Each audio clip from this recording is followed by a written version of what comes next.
శ్రీకృష్ణ జన్మాష్టమి అంటే కృష్ణుడి పుట్టినరోజు. జన్మాష్టమి అని పిలుస్తున్న ఈ రోజున శ్రీకృష్ణుణ్ణి భక్తి శ్రద్ధలతో పూజిస్తే అంతులేని సంపద వచ్చి పడుతుంది అని పండితులు చెప్తూ ఉన్నారు. అయితే ఈ కృష్ణాష్టమి రోజున మందార ఆకుతో ఇలా చేస్తే చాలు, మీకు ఉండే కష్టాలు, బాధలు, సమస్యలు అన్నీ పోతాయి. ధన సమస్యలు పోతాయి, విపరీత ధనలాభం కలుగుతుంది, మీరు కోటీశ్వరులుగా మారిపోతారు. చాలామంది ఆడవారికి బంగారం కొనుక్కోవాలి అనే కోరిక ఉంటుంది.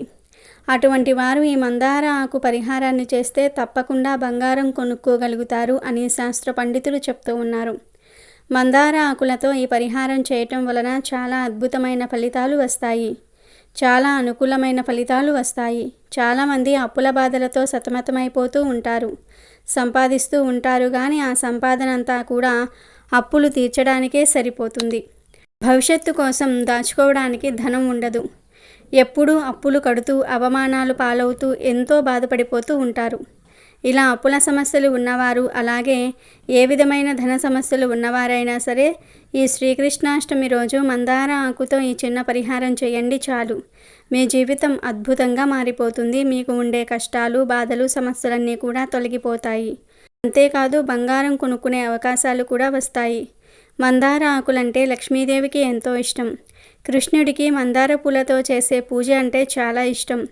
మందార చెట్టు ప్రకృతిలో ఒక భాగం కాబట్టి ప్రకృతిలో భాగమైన మందార చెట్టు ఆకులతో ఏ పరిహారం చేసినా 100కు 100% ఫలితాలు వస్తాయి, అద్భుత ఫలితాలు కూడా వస్తాయి. మరి ఇంతకీ కృష్ణాష్టమి రోజు మందార ఆకుతో ఏం చేస్తే మీ సమస్యలు పోతాయి, బంగారం కొనుక్కునే యోగాలు వస్తాయి అనే విషయాన్ని ఇప్పుడు మనం ఈ వీడియోలో వివరంగా తెలుసుకుందాం. ఫ్రెండ్స్, ఫస్ట్ అయితే ఈ వీడియోకి ఒక లైక్ కొట్టి అలాగే మా ఛానల్ని కూడా సబ్స్క్రైబ్ చేసుకొని మాకు సపోర్ట్ చేయండి. కృష్ణావతారాన్ని శ్రీ మహావిష్ణువు 8వ అవతారంగా పురాణాలలో చెప్పుకుంటారు. శ్రీ మహావిష్ణువు అవతారాలలో శ్రీకృష్ణ అవతారం విశిష్టమైనది. అందుకే కృష్ణ పరమాత్మ ఆవిర్భవించిన దివ్య తిథినే కృష్ణాష్టమిగా జరుపుకుంటూ ఉంటారు. కృష్ణాష్టమిని జన్మాష్టమి, గోకులాష్టమి, అష్టమి రోహిణి అని కూడా పిలుస్తూ ఉంటారు. ఈ పండుగ రోజున ఉదయాన్నే స్నానాదులు పూర్తి చేసి షోడశోపచారాలతో కృష్ణుడికి అర్చన చేస్తారు. ఆయనకి ఎంతో ఇష్టమైన అటుకులు, వెన్న, పాలు, పెరుగు, మీగడ మొదలైనవి అన్నీ కూడా నైవేద్యంగా సమర్పిస్తారు. కృష్ణాష్టమి రోజున ప్రతి ఇంట బాలకృష్ణుని చిన్న చిన్న పాదాలు లోగిలిలో వేసి కృష్ణుడు ఇంట్లోకి రావాలని భక్తులు కోరుకుంటూ ఉంటారు. ఈ 2023లో శ్రీకృష్ణ జన్మాష్టమి సెప్టెంబర్ 6 మరియు 7వ తేదీలలో జరుపుకోవాలని పండితులు సూచిస్తూ ఉన్నారు. పూజకు సంబంధించిన ముహూర్తం సెప్టెంబర్ 6, 2023న రాత్రి 11:57 ప్రారంభమవుతుంది. ఇది సెప్టెంబర్ 7న మధ్యాహ్నం 12:42 ముగుస్తుంది. మహిమాన్వితమైన కృష్ణాష్టమి రోజు సూర్యోదయానికి ముందే అంటే 5 గంటలకు నిద్రలేచి తలస్నానం చేసి మడిబట్టలు ధరించాలి. తర్వాత ఇంటిని పూజా మందిరమును శుభ్రం చేసుకోవాలి. గడపకు పసుపు, కుంకుమ, గుమ్మానికి తోరణాలు, పూజా మందిరంలో ముగ్గులు వెయ్యాలి. గోకులాష్టమి రోజు ఇంటికి వచ్చే స్త్రీలకు తాంబూలం అందజేస్తే సకల సంపదలు సిద్ధిస్తాయని విశ్వాసం. కృష్ణుడికి తులసి అంటే చాలా ఇష్టం. అందుకని పూజలో ఆచమనం చేసే నీటిలో తులసి ఆకులు వేసుకుంటే మంచిదని చెప్తూ ఉంటారు. ఆయన ప్రతిమను కూడా తులసి మాలతో అలంకరించమని సూచిస్తూ ఉంటారు పండితులు. కృష్ణునికి పొన్న చెట్లతో అనుబంధం ఉంది.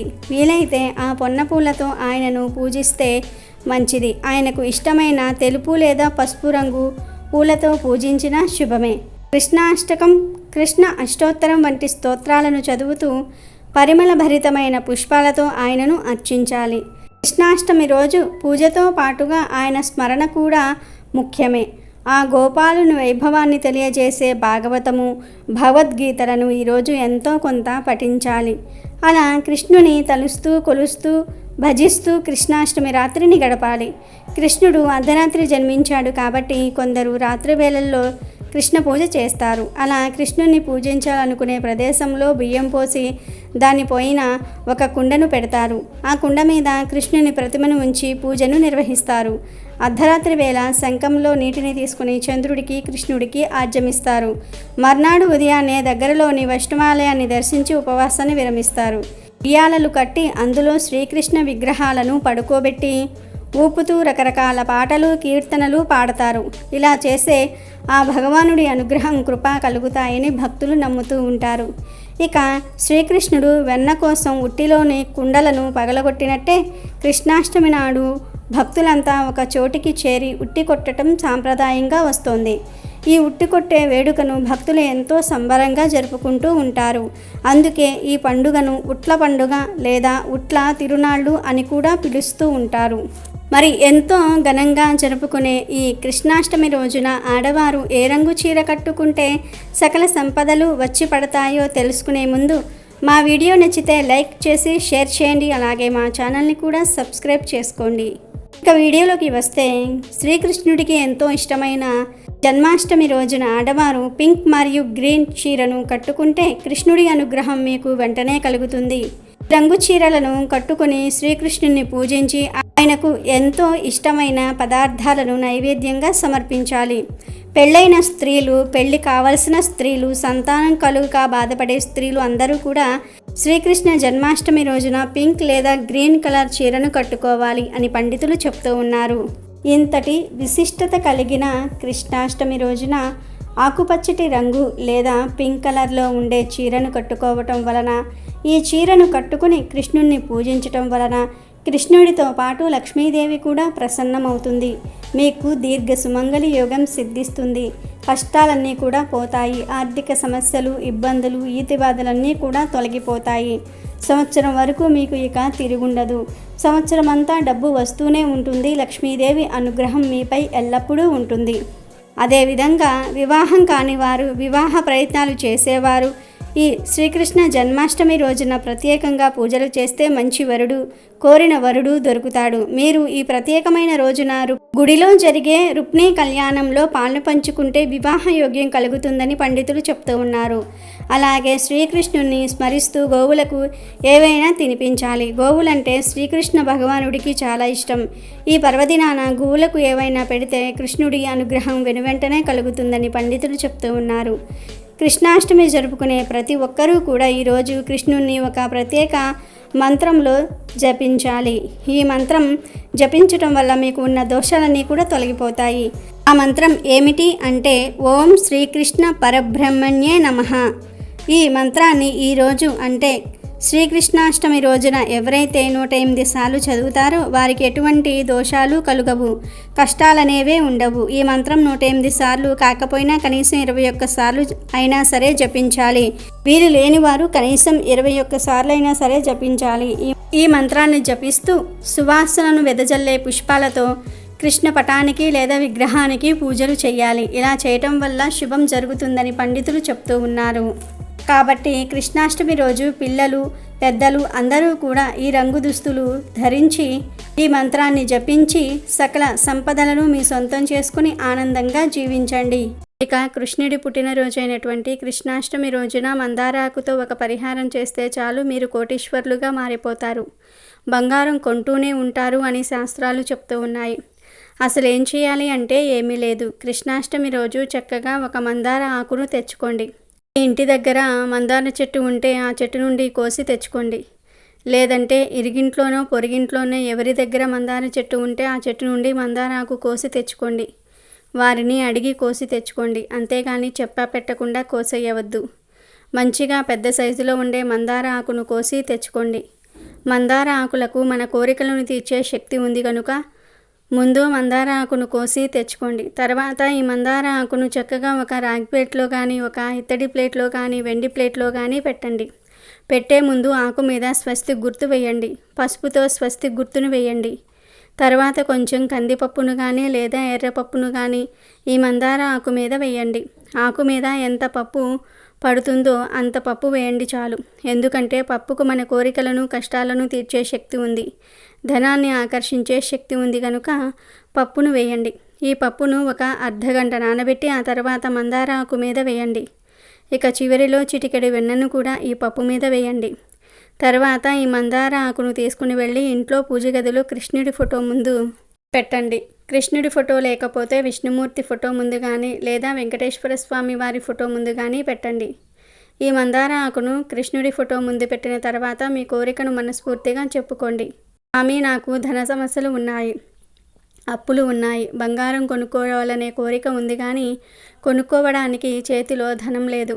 మా కష్టాలను తీర్చు స్వామి, మా కోరికలను నెరవేర్చు స్వామి అని దృఢంగా సంకల్పం చెప్పుకోండి. ఆ తర్వాత మీరు మీ పనులు చేసుకోండి. ఆ మందార ఆకును అలాగే స్వామివారి ఫోటో ముందు పెట్టి వదిలివేయండి.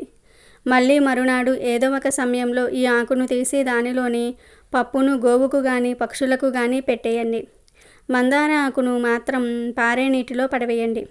ఇలా ఈ మందార ఆకు పరిహారం చేసుకుంటే ఖచ్చితంగా మీకు ఉండే ధన సమస్యలు తొలగుతాయి, ధన సంపాదన పెరుగుతుంది. అంటే కోట్లు వచ్చి పడతాయి అని చెప్పుకోలేము, కానీ ఖచ్చితంగా మీరు సరిపడా ధనాన్ని సంపాదించుకోగలుగుతారు. తిండికి బట్టకు లోటు లేకుండా సుఖంగా ఉండగలుగుతారు.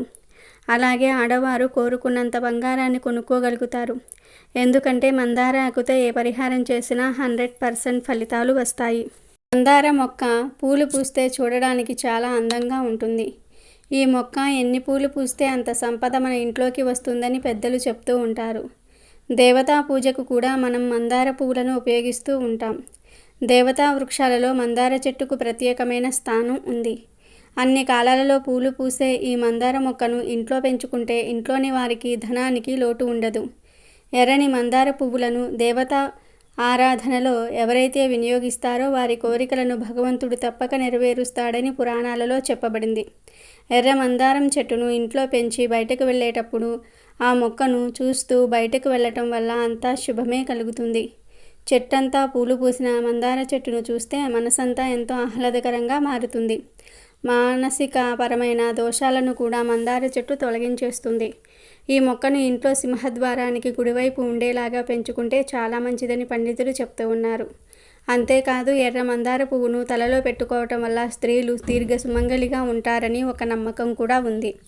కనుక మీరు కూడా ఈ కృష్ణాష్టమి రోజున మందార చెట్టు యొక్క ఆకుతో ఈ పరిహారాన్ని చేసి శుభ ఫలితాలను పొందండి. చివరిగా శ్రీకృష్ణ జన్మ వృత్తాంతం తెలిపే కథను విందాం. మానవులు చేసే పాపాల భారం భూదేవికి భరించటం సాధ్యం కాలేదు. మనుషులు చేసిన పాపాల వలన మొక్కలు, జంతువులు, నీరు, గాలి మరియు భూమి నాశనమవుతున్నాయి. భూదేవి విష్ణువు దగ్గరకు వెళ్ళి తనను కాపాడమని కోరుకుంటుంది. హిందూ మతం గ్రంథాల ప్రకారం ఈ ప్రధాన సంఘటన భగవంతుడైన శ్రీకృష్ణుడి జన్మకు ప్రేరేపించింది. ఇది కృష్ణుడు జన్మించడానికి మొట్టమొదటి కారణం. మధుర పాలకుడు అయినటువంటి కంసుడు ఒక దుష్ట శక్తిగా మారాడు. కంసుడు చేసే పాపాలు పరాకాష్ఠకు చేరుకున్నాయి. కంసుడి యొక్క సోదరి దేవకి వివాహం వాసుదేవునితో జరుగుతుంది. వివాహం జరిగిన వెంటనే ఆ ప్రదేశంలో ఆకాశవాణి దేవకి వసుదేవునికి పుట్టిన 8వ సంతానంతో కంసుడికి మరణం సంభవిస్తుందని పలుకుతుంది.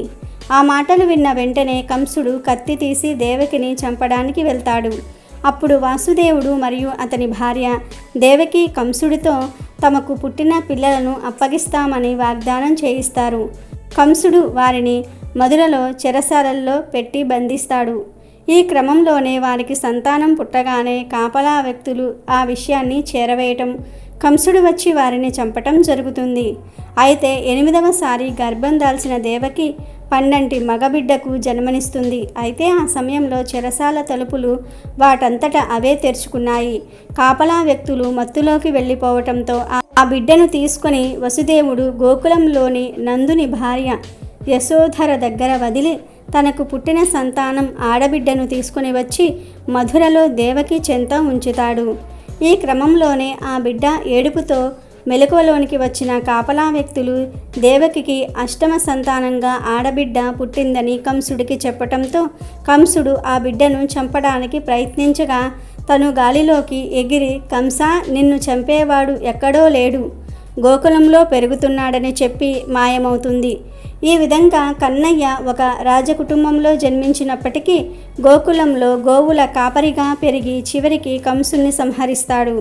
ఈ విధంగా కంసుడిని చంపటం కోసమే శ్రీకృష్ణుడు అవతారంలో విష్ణుమూర్తి జన్మించాడు. ఇది కృష్ణుడి యొక్క జననం వెనుక ఉన్న కథ. Thank you for watching our video. Please do subscribe and like the video.